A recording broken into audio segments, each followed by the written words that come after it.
Hi everyone, today we will talk about how to fix or how to solve snapshot video quality. To know how to fix or how to solve snapshot video quality, you should just go to settings like this. We will click. After that, in this page, you will go to apps, default apps, app settings.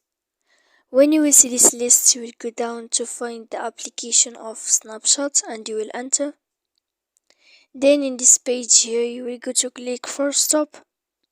When you will end this, you will enter to storage. After that, in this page, you will click clear cache. Then you will go to click clear data. And after all that, you can update your application.